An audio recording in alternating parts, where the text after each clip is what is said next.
G'day and welcome to the NBL1 show for another week. We're really into the swing of things now. Some huge performances, some absolutely classic games already, and maybe a game of the season contender or two. Joel Peterson with you. Great to have National Finals MVP Beck Cole with me. Beck, you've been back on the court this week, which is great to see. Feeling good? I was. It felt so good to be back on the floor again with my teammates doing what I love. 3 months has felt like a very long time, but like I said, doing what I love, and even though it was short with 15 minutes restrictions, honestly, have never felt better. Have never felt happier. Cheeky little 17 points in there as well, so a nice little comeback from you. Looking forward to seeing more of that. What a weekend of games we had, of course. We've got 4 conferences up and running, with the West kicking off in the NBL1 in the last little week. And the big signings haven't stopped coming either, because 2 huge names in the men's side of things have landed in the last little while. Courtney, coming off a 6th Man of the Year, has signed with the Sutherland Sharks, and Angus Glover has signed with the Ringwood Hawks, the reigning grand final MVP in the South. These are really high quality names.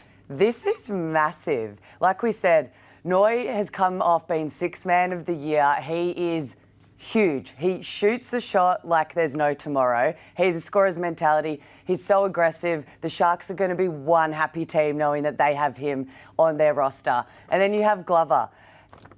The suburbs, I'm sure Eltham are going to miss him. You know, they just won the NBL1 championship for the South, and his versatility is amazing. He can shoot the 3, he can get it inside, he can also just pass the ball so well, find his teammates, and is a great defender. So for me, also him and Tanner, that duo of Tanner Krebs and Glover, I cannot wait to watch that. Yeah, and of course, Courtney's got his Sydney Kings teammate Jason Spurgeon with him up at Sutherland as well. They play Bankstown this weekend, so Jason Caddy's squad in the NBL1 East. And then for Angus Glover, it'll be fascinating to see when they do play Eltham a little way into the season. So big names, great to have them part of the competition. No doubt they'll put some big numbers through the course of the year. Speaking of numbers and big ones, let's go to Did You See That?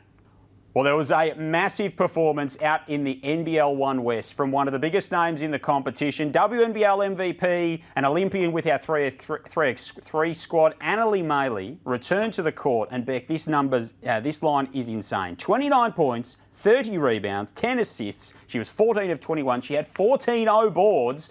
That is a hell of an introduction.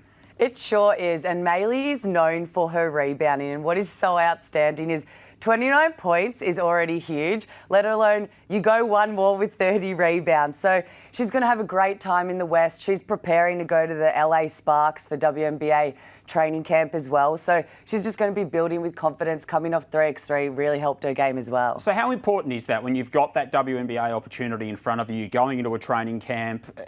To go in with that kind of confidence must be huge. It is. You have to go in being really confident, having, you know, a bit about yourself and knowing, hey, this is what I bring to my game. And I actually spoke to her last week about this, and it was so interesting. She's like, you know, for me, I'm really known for my rebounding, and that's what sets me apart. So when I go, I leave everything out on the table and I give it everything I've got. And, you know, I just really put things out there and I hope for the best. And I love that about her and that mentality. Yeah, you've got to love the way that she plays. She's an absolute firecracker on the court, is Annalie Maley, playing with Natalie Chu, who had a quiet 33, 4 and 6 as well. So not to be outdone. Perth Redbacks doing good things out in the West. Another massive performance out in the West this weekend for Warwick came from Elijah Pepper, who had a great debut season with the Perth Wildcats, of course. 50 points he put up in a 117-79 win against Lakeside. 9 3-pointers. We know that this man can fire that shot up, Beck, and he did it in fine style at the weekend. He really did. What a debut. Like, if that was me, I'd be like, don't mind if I do. Like, welcome to the West, sir.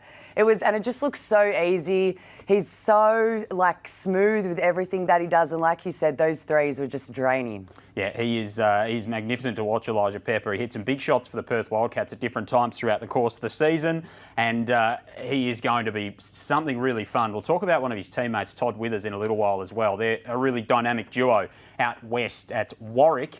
In the NBL1 Central, this was a game I had my eye on Saturday night. It really had me captivated. The Eastern Mavericks, we talked about their women's team last week and Morgan Yeager, who did some really good things in the first week of the NBL1 Central. Well, their men's team came up against the loaded Forestville squad at the weekend. Daniel Johnson, Alex Starling, DJ Vasiljevic are just a couple of the names that are on this squad, and they took them down in overtime. So 120 to 119. DJ hit some big shots. Broderick Robinson came up huge for Eastern. And for a club that's kind of still in its infancy out there at Mount Barker, to come up against an established power and do this is a hell of a performance. It's amazing, and this is what I love about the NBL1 is you have teams with NBL, WNBL, sometimes WNBA talent.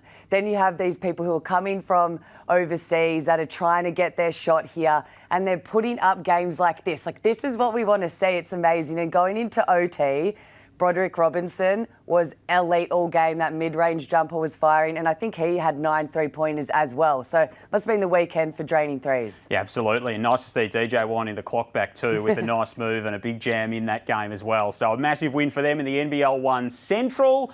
Let's check in with the scout. Every week we'll take a little bit of a focus on players who are doing good things and maybe a name to watch in our competitions right across the NBL1. In the East, there is a young woman who is doing terrific things at just 17 years of age, Beck. Jessie May Hall, a prodigious talent. She's won gold with the Gems in the under-16s for Australia. She's played in New South Wales' under-20 national championships team. She's putting up big numbers. She looks like a real name to watch in the future. It really is. Like you said, she's so young and already experienced so much, which is just going to add to her game. And watching these clips, she's so quick. And one of her coaches, Tom Garlip, was just talking about her, how she's so competitive. She brings the energy to her team. But most of all, she's a great teammate. And I think this young gun, this is going to be great preparation for her to now enter into her senior career. So she's definitely one to watch, and I can't wait to see what she can do. So 16 games last year, her stats were 27-4 with 4.5 steals. She had 29 and 10 steals on the weekend. So clearly she's got some real strength at that defensive end. She really does. I think she was close to a triple-double already. Like you said, being that defensive player, not every player goes in being a hard nut at both ends of the floor. And with that, I love it. She uses that speed. She can really use that backcourt pressure. And that's what players want, especially from a guard. Absolutely. Do you think there's a WNBL future in the offing? Oh, surely. If she's offering this so early and so bright, I think it's limitless for her. And that's so exciting. I said we were going to talk a little bit more about Todd Withers, who's a really interesting player out west in the NBL1. So playing for the Warwick Senators alongside Elijah Pepper, coming off a season with the Perth Wildcats in which he was a nominated replacement player, played the 14 games when Bryce Cotton got injured, when Dylan Windler got injured. They had a few players who were out with injuries at various stages, the Wildcats. And Withers is a guy who shoots the 3-ball really well. He had previous NBL experience at the Adelaide 36ers as well. And his versatility and some of the things that he brings to the NBL1 level, Beck, are going to be hugely valuable. 100%, especially because he's had that experience, like you said, in the NBL. Although you might not be playing every weekend, the thing is you're around these players every single day, training with them, learning the ins and outs and developing your game. And as well, I've heard he's been a really great teammate. He's now going to go into the NBL1. He's going to go to work because he has a point to prove. He wants to get on a roster and he wants to try be a main man. And those kind of players, versatile, can shoot the 3-ball, hugely valuable as potential third imports at an NBL level. It really is. And I think another person like Kuat Noi, he's a prime example of his versatile. He can really shoot that 3. If you have someone who can stretch the floor, that really is a game changer. And I just think the way the basketball is being played right now. Well, he can throw it down, as we saw in the clips there. He can stretch the floor when you've got him and Elijah Pepper. That is all kinds of scary for some of those teams out west. So that is the scout for this week. There's some great stuff happening on the NBL1 socials. Clubs doing a great job getting to know and allowing us to know their players a little bit more. The Sutherland Sharksmen took on the Whisper Challenge this week. That was a bit of fun. Have a look. I listen to it. So hard not to sing it. Romeo, Juliet, I'll be waiting. We just started this. Good to go. I love pineapple. Pineapple. Yeah. On pizza. On pizza. Yes! Yes! My goldfish thinks it's a shark. My goldfish Thinks it's a shark. It's a shark. Yes! Bananas and pajamas are best friends. Okay. Bananas. Yeah. And pajamas. In pajamas. And pajamas. are best friends. A what? Best friends. Best friends. Yes. The Wizard's spellbook was actually a cookbook. I missed that whole thing. The Wizard's spellbook. The Wizards of Oz. The Wizard's spellbook. The what? The Wizard's The Wizards. spellbook. Purple. Spellbook. You can't say that word. Yeah. Spellbook. Purple. Pleasure. Spellbook. Pinata. Come back to it. Was actually. Washington Wizards. I get this one. The Wizard's spellbook. The Wizards were purple. I don't know. I think it's pleasure. It's not pleasure. The Wizards spell book. The Wizard's purple. I reckon let's hope they know their offensive playbook better than the spell book or whatever that was, Beck. Do you reckon we could take that on next week? What do you think? Yeah, let's go. I think we'd get 100%. I'm not sure about that, but we might have a go. We'll come back to that next week. Hey, a story that's really close to your heart, I know, and is a great one in Australian basketball at the moment, is the return to the court of Sarah Blitzarve. So, of course, has represented the Opals at World Cup level, a multiple-time WNBL champion, and such a dynamic and athletic player at her best. She was struck down by an ongoing back injury, had to have spinal fusion surgery, and she's returned to the court for the Melbourne Tigers in the first time in a year. This is a remarkable effort, Beck. It really is. I'm so proud. Sarah's also one of my closest friends, and obviously this is a very intense and invasive surgery. You can see her at the VIS doing her rehab here. And a few weeks ago, it had actually been a whole 12 months since her surgery. And she's just, what I have really loved about it, she's put no pressure on herself. She's just learned to, love the game again. She's come in and she's just getting buckets already. And what I love is she is so tall. She's another one who's so versatile. She's a 3-man, but in this league can be a 5-man. And we see there she's already put up such big numbers and she's having fun with the game again. But most of all, and what's so important, is that she's healthy and happy. And she said she's actually never felt better. I want to say, do we see a dunk from Sarah Blitzarve this season? Oh, well, I don't know. You're asking the question. You might have to answer the question, will you? I give her 2 months. I'd open court layup. I see it happening. All right. I'm just looking forward to seeing plenty of those little pull-up 15-footers that she's been known for across the course of her career. And, of course, hopefully, we know what she can do at the WNBL level as well, that there's clearly going to be opportunities for her there. So to get through the season and to do what she has done is a remarkable testament for her work ethic. For you as a close friend to see her back out there, what does that mean to you? It means the most. I remember we caught up, she sat down and she told me what was going on, and I don't cry often. I actually started crying because it's just when you go through the ups and downs of sport, and this is our livelihood, it's our blood, sweat and tears. So to see her come out of it, be happy, and she is at Opals camp right now. There's one going on, to see her back in the green and gold. It really, it lights up, I guess, my eyes, because I know how happy she is and also just how hard she's worked for it. Yeah, it's a great story. Well done to Sarah, of course, a prolific sporting family, right from the parents all the way down through the crew, and it's great to see her back out there on the court. I reckon we will see her in our top plays throughout the course of the season. Let's take a look at our Amy men's and women's top plays of the week. Basketball. And getting downhill quickly. Oh, the party trick's coming out from Maley. Cho knocks it down. Kicks it out to a wide open Vanderwall. No good. Andrews with the rebound. Somehow never gets her way to the ring. Hall ignored Hudson in the corner. Fighting through Georgia L. Oh, swatted like a fly. Going on that, and it still worked out. Flatter. Spin. Oh. Whoa. Whoa. Jaeger's still in it. 5 on the shot clock. Simons has got to make it happen. Kicks it over to Jess in the corner. Corner 3 is good. Jess Simons hits a big 3. Hands in, Weir on the run. 8 seconds. Burton with 2 left. It's hit it off the backboard. 2.3. I'm back from over east playing with Mackenzie at Bendigo. Oh! Withers just sits down Sherville with the windmill. Wilson early. Oh, the behind the head pass. Pepper, if you don't mind. Hands in there by Robinson. They've got an opportunity for the last shot here. Robinson gets it, shoots the 3, and good. Marshall time. Oh, he's done the old ankle breaker. And then that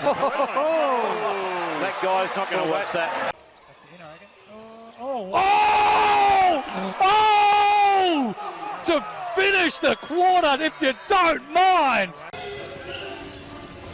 Worthy. Oh, block Freeman meets him at the rim. Slanted. Oh, not just a 3-and-D player, Matt Mims. Lovely crossover from Saipea and a bit of English on the finish. That's beautiful by Sharif. It's Corey Shervill gets over the back, he shoots it. And he hits it! They tie the game, they're going to overtime! Here we go. The wrong bloke, you'd want to touch the ball in that situation. And Bungie with a super dunk at the end. So there are, Amy, top plays in the men's and the women's for the week. Of course, some huge dunks, some massive threes in there as well, and some classic games that got us through the second week of the season. A great story coming out of the West too to finish, Beck.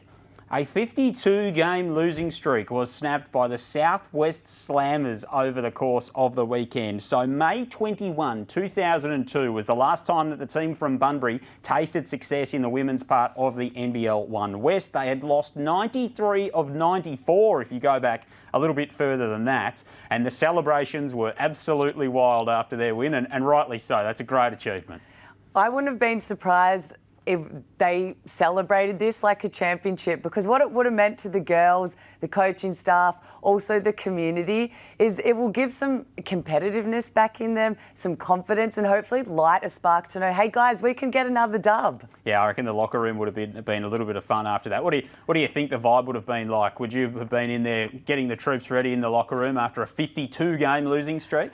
Oh, I can't imagine what that feeling would have been like after that many losses, knowing, hey, we kept working, we kept our mind to it, and we came out with a dub. I think they would have celebrated a lot more in the change rooms with each other, but good on you guys, because next week, let's go, get it again. Yep. We want a 2-game winning streak after the losing streak. We caught up with their coach, Kate Fielding, this week to talk about it. Yeah, so obviously started with the club back in 2001, which is a bit embarrassing to admit as a 15-year-old. But yeah, it's been amazing being involved with the club for that long. Oh, the community is huge. I think it's pretty obvious that the Southwest Slammers is run fully by community. I have to admit, it's probably one of the reasons I was like very hesitant in coming back. I'm like, I can't match it with these, like Ali Wilson, Sammy Whitcomb, like come on, Annalie Maley, give me a break.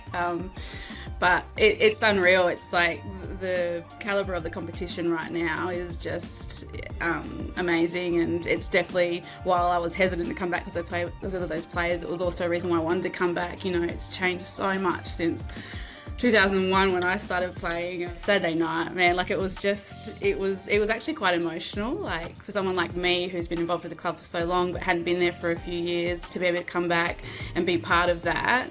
And we were on the bench at the end of the game, and I just looked down the bench and it was these young girls that have been involved for years and years and, you know, had a real slog through some hard times, but have been working hard, and to see them so excited and so, like, they were kind of emotional as well. So it was unreal, and the vibe at the sports centre was just like electric, like you say, like everyone was stoked for us, and yeah, it was unreal. I can't really describe it. It's probably one of my favourite moments in sport. But in saying that, we're trying to stay pretty grounded and know it's only one game. It's the first game of the season, and just take the next games as they come, and hopefully we can get some more wins on the board.